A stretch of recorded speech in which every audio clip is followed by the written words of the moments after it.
AFC women's champions লিগে east বেঙ্গলের নারী ফুটবল দল চীনে যেতে সমস্যায় পড়ল। কি সমস্যায় তারা পড়লো তার বিস্তারিত আপডেট দেবো আজকের এই ভিডিওতে। থাকছে একজন ভারতীয় খেলোয়াড় সিঙ্গাপুরের নামী ক্লাবে সাইন করলো, তার বিস্তারিত আপডেট দেবো আজকের এই ভিডিওতে। থাকছে 13 ডিসেম্বর যেদিন লিওনেল মেসি কলকাতায় আসছে, সেদিনকে মোহনবাগান তার সামনে খেলতে পারবে, কিন্তু ইস্ট বেঙ্গল সেই সুযোগ পেল না। তার জায়গায় কাকে সুযোগ দেওয়া হলো তার বিস্তারিত আপডেট দেবো আজকের এই ভিডিওতে। সমস্ত খবর এক এক করে বলবো, তার আগে প্রতিদিনের মতো বলবো খেলার আপডেট খবর পাওয়ার জন্য আমাদের চ্যানেলটিকে সাবস্ক্রাইব করতে একদম ভুলো না। তো চলো শুরু করা যাক আজকের প্রথম খবর।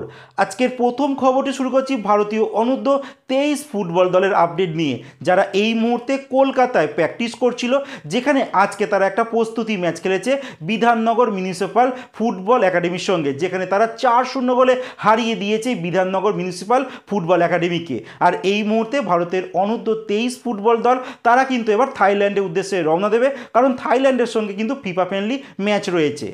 এর পরের যে আপডেটটি দেবো, একজন ভারতীয় ফুটবলার এবার সিঙ্গাপুরের নামী ক্লাব লায়ন সিটি সেলার সেখানে কিন্তু সাইন করে দিয়েছে। একজন অনূর্ধ্ব 20 খেলোয়াড় ভারতীয় নারী ফুটবলার, যার নাম রিপকা রামজি। আর এই খেলোয়াড়টির কাছে কিন্তু একটা দারুণ সুযোগ, যেহেতু এই ক্লাবে তিনি সাইন করেছে, আর এই সিঙ্গাপুরের ক্লাবটা কিন্তু মহিলাদের যে ওমেন্স চ্যাম্পিয়ন্স লিগ হয় সেখানে কিন্তু খেলতে নামছে। তো একটা দারুণ সুযোগ আছে তার কাছে এই দলের হয়ে ওমেন্স চ্যাম্পিয়ন্স লিগ খেলা। কিন্তু এই খেলোয়াড়টি ভারতের অনূর্ধ্ব নারীদের যে 20 দল আছে সেই দলের স্কোয়াডে কিন্তু খেলোয়াড় নয়। যেহেতু তিনি অনূর্ধ্ব 20 ভারতীয় দলের সদস্য নয়, তার কাছে একটা দারুণ সুযোগ রয়েছে যে এই লায়ন সিটি সেলারের হয়ে দারুণ ফুটবল খেলা, তারপর নিজের জায়গা ভারতীয় দলে করে নেওয়া। তো দেখা যাক এই খেলোয়াড়টি এই লায়ন সিটি সেলারের হয়ে কেমন পারফরমেন্স করে।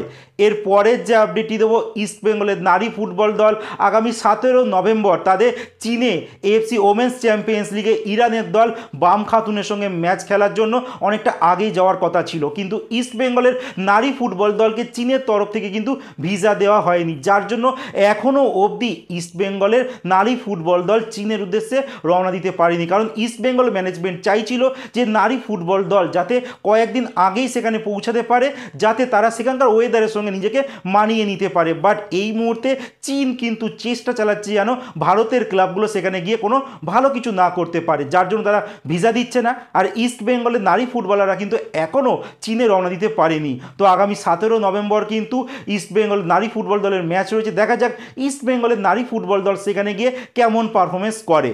এরপরে যে শেষ যে খবরটি বলবো, আগামী 13 ডিসেম্বর যেদিনকে লিওনেল মেসি কলকাতায় আসছে, আর সেই দিনকে কিন্তু একটা প্রদর্শনী ম্যাচ হতে চলেছে যুবভারতী ক্রীড়াঙ্গনে, যেখানে কিন্তু মোহনবাগান অলস্টারকে সুযোগ দেওয়া হয়েছে, আর কিন্তু ইস্ট বেঙ্গল কাউকে কিন্তু সুযোগ দেওয়া হয়নি।